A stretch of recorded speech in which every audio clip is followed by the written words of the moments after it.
everybody know that the TED Talk started 26 years ago? And TEDx, that we're at now, started 14 years ago. And why is that important to my talk today? It's because I have troweled over hours of leading, how to lead, what do we do in leadership. And I came to the conclusion that as being a risk taker, and I like to challenge the norm, that I'd really like to address conscious community leadership. As Program Director of a 25-year-old leadership program in the Loddon Murray area, I deal with everyday, ordinary, wonderful people who step up to be conscious community leaders. They step into our program full of fear, full of doubt, not believing they've got the courage, they can't speak in public.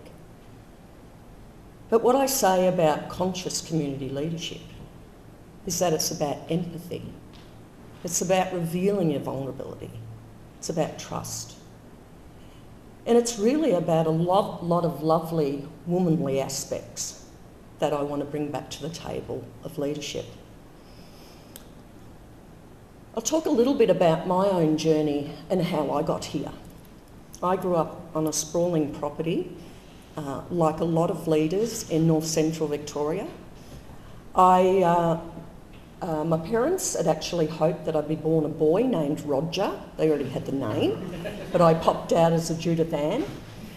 And I did emerge highly spirited, definitely a risk taker, and determined that I was going to have a life on my terms. Being the youngest of three girls, obviously I didn't fit into the farm girl mould or the farm boy mould that they wanted, but I certainly was that extraordinary, noisy and loud. So you would think to yourself that I would be the ideal person to be up here speaking. But as that's been said today, I still carry doubt, uncertainty.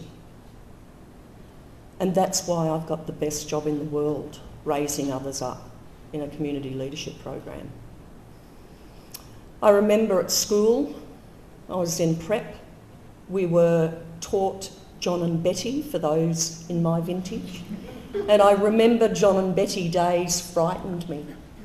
And every time the teacher would ask me to read, I would get a stomachache and go out of the room. And I'd be sitting out there on my little chair. Yay, I got out of it. And then one day at recess, when the rest of the children turned up to play with me, she called me back in, totally humiliated that I had to read in front of people. And I bound and declared from that day on, I would never do public speaking. Primary school was difficult for me, and I realised that the bullying that occurred to me paralysed me for the rest of my life. I suffered from image problems. I berated myself. I had so many voices in my head saying, you can't do this, you don't deserve this. Imposter syndrome. It followed me. But I was courageous and I kept pushing through. And I don't know what that spirit was, because community was all around me on the farm. And even though my mother said, don't get married early, make the most of your single life and travel the world and get an education, advice I seldomly adhered to, I did that and I had a wonderful time.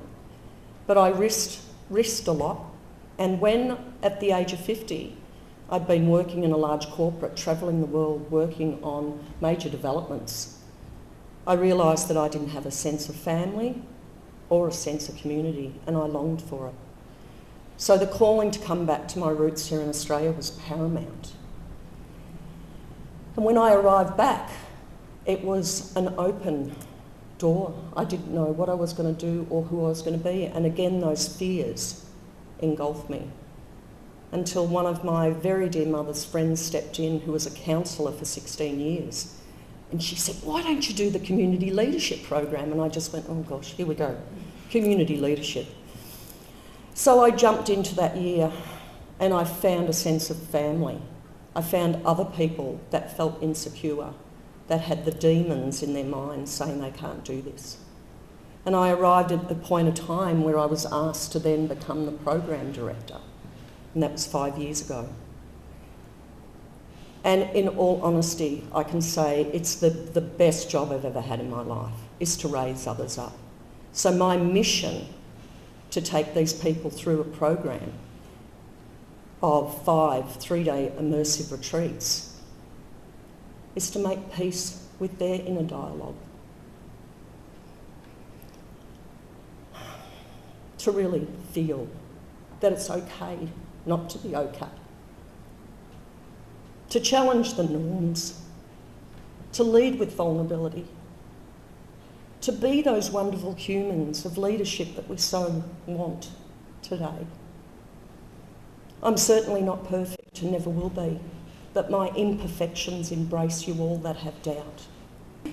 But I am so fortunate to have not only amazing people in my life, but I have participants who even come along because I know they're proud of me as much as I'm proud of them and what they've achieved. That's what conscious community leadership is. It's standing up. It's being there for other people. It's being real. No longer do we want all of these other forms of leadership. I stand for conscious community leadership, to reveal yourself fully, to be okay with your brokenness. Because as we know, communities are messy. They're unpredictable. And boy, what we've gone through in the last few years is very much a statement to say we need all types of leaders to be brave. So as I conclude today,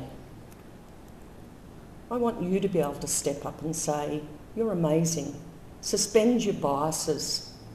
Lean in with love and care. Come to the table with your richness of doubt, your wonderful strengths. I've just come back from 2 days in Wangaratta, working with the council up there. There was 40 coordinators who work for a council, who deliver to community, but they didn't know each other. I walked away from those 2 days having my cup filled once again to see people stepping into their roles, saying, why don't we talk like this to each other? Please lean into kindness. And for those who the dust has gathered on you and you don't believe yourselves, I believe in you. Please do not leave here as mere spectators. Can we possibly be the architects of change for our future? Because our children, our elderly, everybody in community deserves us. Will you join me?